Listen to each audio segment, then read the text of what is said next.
कोल्हापूरच्या नांदणी मठातील माधुरी हत्तीणीला वंतारात नेल्यानंतर कोल्हापूरकर आक्रमक झालेत। आज वंताराच्या टीमने मुख्यमंत्री फडणवीस यांची भेट घेतली। राज्य सरकार न्यायालयात महादेवी हत्तीणीबाबत पुनर्विचार याचिका दाखल करणार आहे। आज वंताराच्या वरिष्ठ अधिकाऱ्यांनी सीओनी मुख्यमंत्री फडणवीस यांच्याशी याबाबत चर्चा केली। महादेवी हत्तीणीचा ताबा घेण्याचा आमचा कुठलाही प्रयत्न नव्हता असं वंताराने स्पष्ट केलं। याबाबत महाराष्ट्र सरकारच्या पुनर्विचार याचिकेत वंतारा देखील सहभागी होणार असल्याचं कळतंय।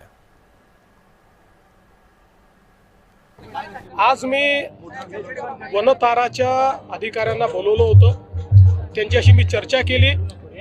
त्या चर्चेमध्ये त्यांनी हे सांगितलं की आम्हाला त्या हत्तीवर हक्क सांगायची कुठली इच्छा नाही, आम्हाला कोर्टाने आदेश दिल्यामुळे आम्ही हे सगळं केलं आहे। मग मी त्यांना सांगितलं की मग असं असेल तर तुम्हीही आमच्यासोबत सुप्रीम कोर्टात जॉईन झालं पाहिजे।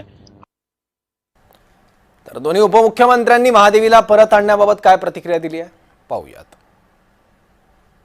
एक इमोशन लोगों में है और उस पर भी राज्य सरकार हमारे माननीय मुख्यमंत्री जी ने भी बैठक ली हुई थी और ये उसको लीगल प्रोसेस जो है उसे करने के लिए राज्य सरकार भी सुप्रीम कोर्ट में पार्टी बन जाएगी और लोगों के इमोशन के साथ जो जुड़ा हुआ मुद्दा है और वनतारा जो है वो भी सुप्रीम कोर्ट में पार्टी बनेगी।